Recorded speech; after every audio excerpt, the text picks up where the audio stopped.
اب آئیے سب سے کٹھن وادی آ رہی ہے، شرک فی الحقوق۔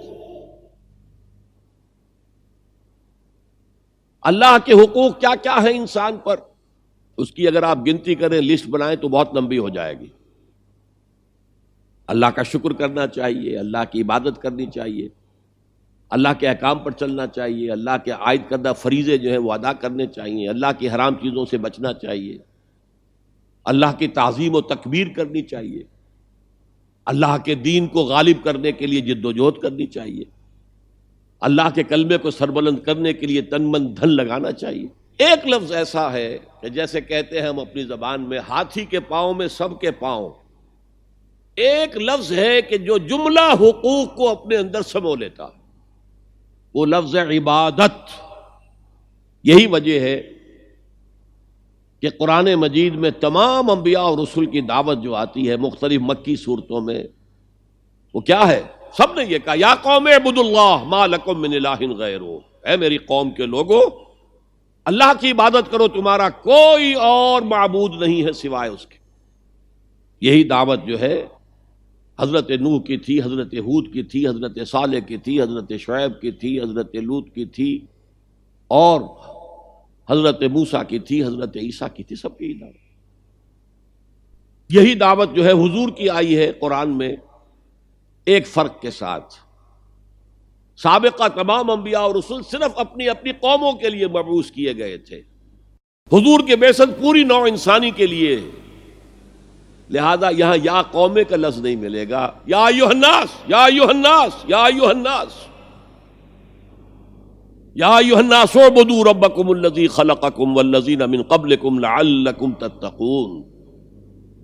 اے لوگو عبادت کرو اپنے اس رب کی جس نے تمہیں بھی پیدا کیا اور تم سے پہلے جو لوگ تھے ان کو بھی پیدا کیا تاکہ تم بچ سکو۔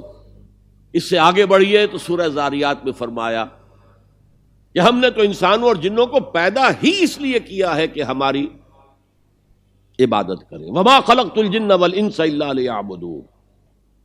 زندگی آمد برائے بندگی، زندگی بے بندگی شرمندگی۔ زندگی تو ہمیں ملی ہے بندگی کے لیے، اگر ہم بندگی ہی نہ کریں خدا کی تو شرمندگی ہی شرمندگی ہے۔ یہ جو ایک لفظ ہے عبادت، اب میں اس کا تھوڑا سا تجزیہ کرنا چاہتا ہوں۔ عبادت کسے کہتے ہیں؟ عبادت کا لفظ بنا عبد سے، عبد غلام، جس کا آج آپ تصور نہیں کر سکتے۔ آج ہمیں جس کا تجربہ ہے وہ امپلائر امپلائی ریلیشن شپ کا ہے۔ آپ نے کسی کو بطور مزدور رکھا ہے، شام تک کام کرنا ہے، 100 روپے دینے ہیں، وہ آپ کا ملازم ہے، غلام نہیں ہے۔ وہ جب 8 گھنٹے پورے ہو جائیں گے سلام کرے گا اور جائے گا۔ اور اگر آپ نے کسی کو رکھا ہے خانسامہ کی حیثیت سے اور آپ کہیں بھائی آج وہ نہیں آئی، بھنگن وغیرہ نہیں آئی ہے، ذرا جاؤ ہمارا وہ ٹوائلٹ صاف کراؤ، وہ صاف کر دے گا، جناب میں آپ کا خانسامہ ہوں، میں ٹوائلٹ صاف کرنے کے لیے ملازم نہیں ہوا ہوں۔ تو لمیٹڈ ٹائم اور فرائض بھی لمیٹڈ، یہ امپلائر امپلائی کے ہیں، وہ فرائض ادا کرنے کے بعد وہ آپ کے برابر کا شہری ہے، 1 ووٹ آپ کا 1 ووٹ اس کا ہے، کوئی فرق نہیں آپ کے اس کے درمیان۔ غلام جو ہوتا تھا عبد، وہ آقا کا مملوک ہوتا تھا، ملکیت، اور وہ ہمہ تن ہمہ وقت ہمہ جہت حکم ماننے پر مجبور تھا۔ رات کو حکم دے رہا ہے تو نہیں کہتے صاحب آج تو رات کا وقت ہے، آپ کیا حکم دے رہے ہیں، میں تو نہیں مان سکتا، ماننا پڑے گا۔ کسی بھی وقت کسی بھی نوعیت کا جو بھی حکم دے، ہمہ وقت ہمہ تن ہمہ جہت طاعت۔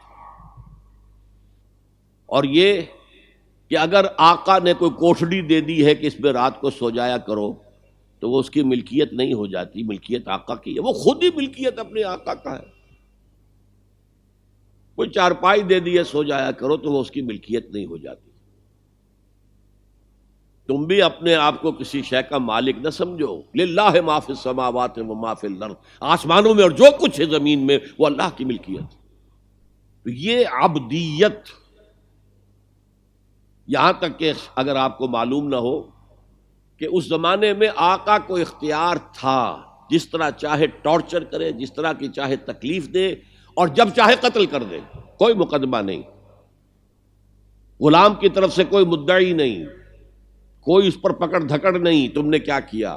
بالکل جیسے آپ کی بکری تھی، آپ نے ذبح کی اور گوشت پکا کے کھا لیا، کوئی آپ سے پوچھ سکتا؟ بھئی میری ملکیت تھی بکری، میں نے اس کو ذبح کیا، گوشت کھایا، تم کون ہوتے ہو پوچھنے والے؟ اسی طرح اگر وہ آقا جو ہے وہ غلام کو قتل کر دیتا تھا تو اس پر کوئی پوچھ گچھ نہیں تھی، کوئی بات پوچھ نہیں تھی۔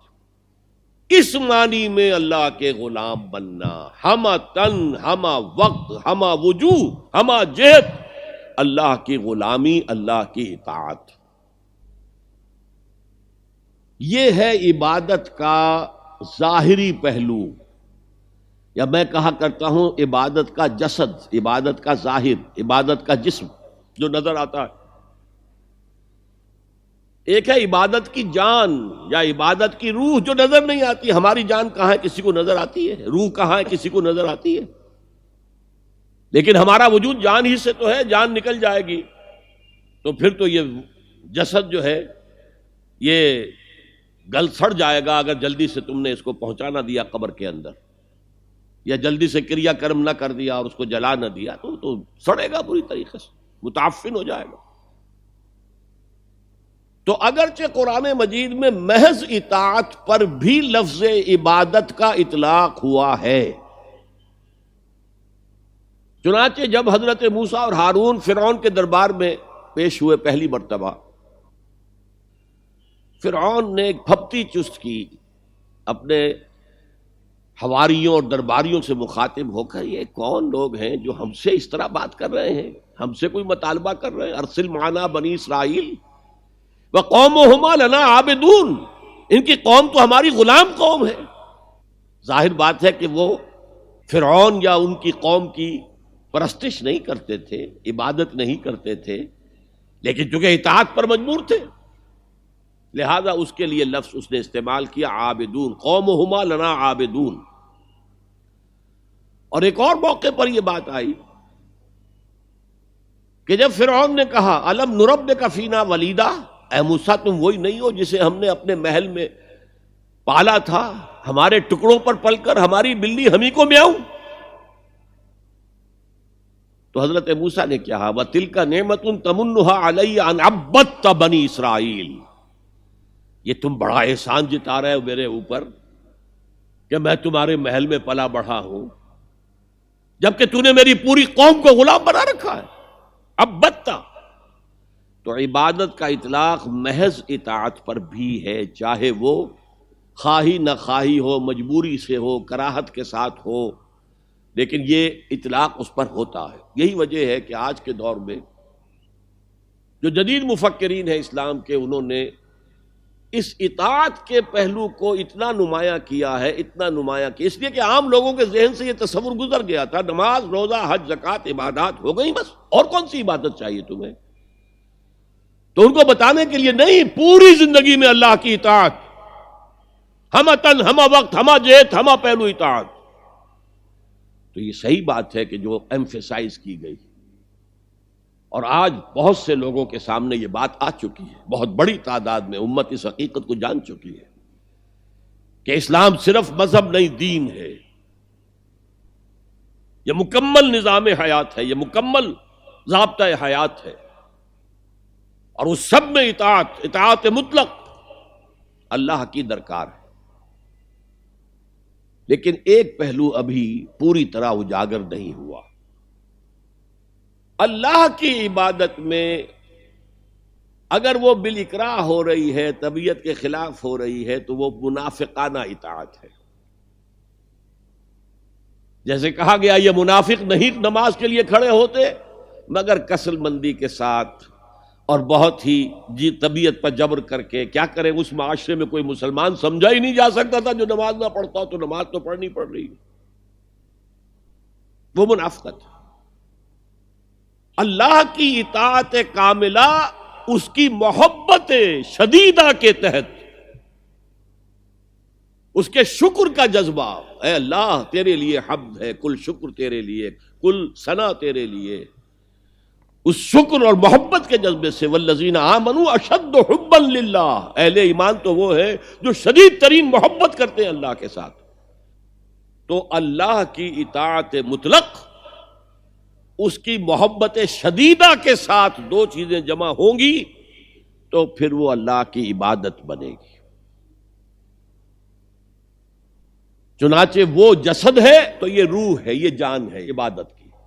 اور فارسی کے دو الفاظ بخوبی ان کے فرق کو واضح کرتے ہیں۔ ایک ہے بندگی، جو ابھی میں نے شعر سنایا، بندگی وہ ہے اطاعت۔ ایک ہے پرستش، پرستش ہوتی ہے محبت سے۔ کوئی زر پرست ہے، کوئی شہرت پرست ہے، کوئی اقتدار پرست ہے، کوئی وطن پرست ہے، کوئی قوم پرست ہے، کوئی خود پرست ہے۔ یہ پرستش، پرستار کہہ دیتے ہیں آج کل، جو مختلف ایکٹرز اور ایکٹریسز ہیں ان کے جو پرستار ہیں، پرستار کہلاتے ہیں۔ تو اللہ کی پرستش کے ساتھ اس کی اطاعت مطلقہ جمع ہوں گے تو عبادت بنے گی۔ یہ تو ہو گیا عبادت کی تعریف کا معاملہ۔ اسی لیے امام ابن تیمیہ اور ان کے شاگرد جو سب سے بڑے شاگرد ہیں حافظ ابن قیم، انہوں نے عبادت کی تعریف جس طور سے بیان کی، امام ابن تیمیہ نے زیادہ زور دیا اطاعت پر، اور حافظ ابن قیم نے، وہ چونکہ صوفی مزاج آدمی تھے، انہوں نے مقدم رکھا محبت کو۔ العبادت تجمع اصلین، عبادت دو چیزوں، دو بنیادی چیزوں کو جمع کرنے سے وجود میں آتی ہے، غایت الحب مع غایت الذل والخضوع، حد درجے کی محبت اللہ کی اور حد درجے میں اللہ کے سامنے بچھ جانا، گر جانا، سر تسلیم خم ہے جو مزاج یار میں آئے، جو حکم ہے حاضر ہے پروردگار، جو حکم ہے حاضر ہے۔ اچھا، بعض چیزیں اس عبادت کے ساتھ ضمیموں کے طور پر ہیں، مثلا دعا، الدعاء مخ العبادہ، اور یہ بھی فرمایا الدعاء هو العبادہ۔ دعا جو ہے وہ عبادت کی روح ہے، عبادت کا مغز ہے۔ جیسے ہڈی، اس میں سے آپ نے وہ گلی کھینچ لی اور باقی پھینک دی، ماذ قرآن مغزہ برداشتیں استخاں پیش سگاں انداختیں، تو یہ جو مغز ہے، عبادت روح ہے، جوہر ہے، مغز ہے، دعا مغز ہے عبادت کی، بلکہ یہ بھی الدعاء هو العبادہ۔ اور کچھ افعال ایسے ہوتے ہیں کہ جو عبادت کے اظہار کے لیے ہوتے ہیں، تعظیم کے اظہار کے لیے۔ قنوت ہے، ہاتھ باندھ کر اور سر کو قدرے جھکا کر کھڑے ہونا۔ رکوع ہے، سجود ہے۔ اور پانچویں چیز عبادت میں اخلاص، کوئی ریاکاری نہ ہو، کوئی کسی کو دکھانا مقصود نہ ہو، کوئی اپنی شہرت مطلوب نہ ہو، کوئی اپنے زہد و تقوی کا اشتہار دینا مطلوب نہ ہو، اخلاص۔ هي الحلقات تحفظني بآيات من القرآن، هي الحلقات تملأني بحب المصطفى العدنان، هي الحلقات تحفظني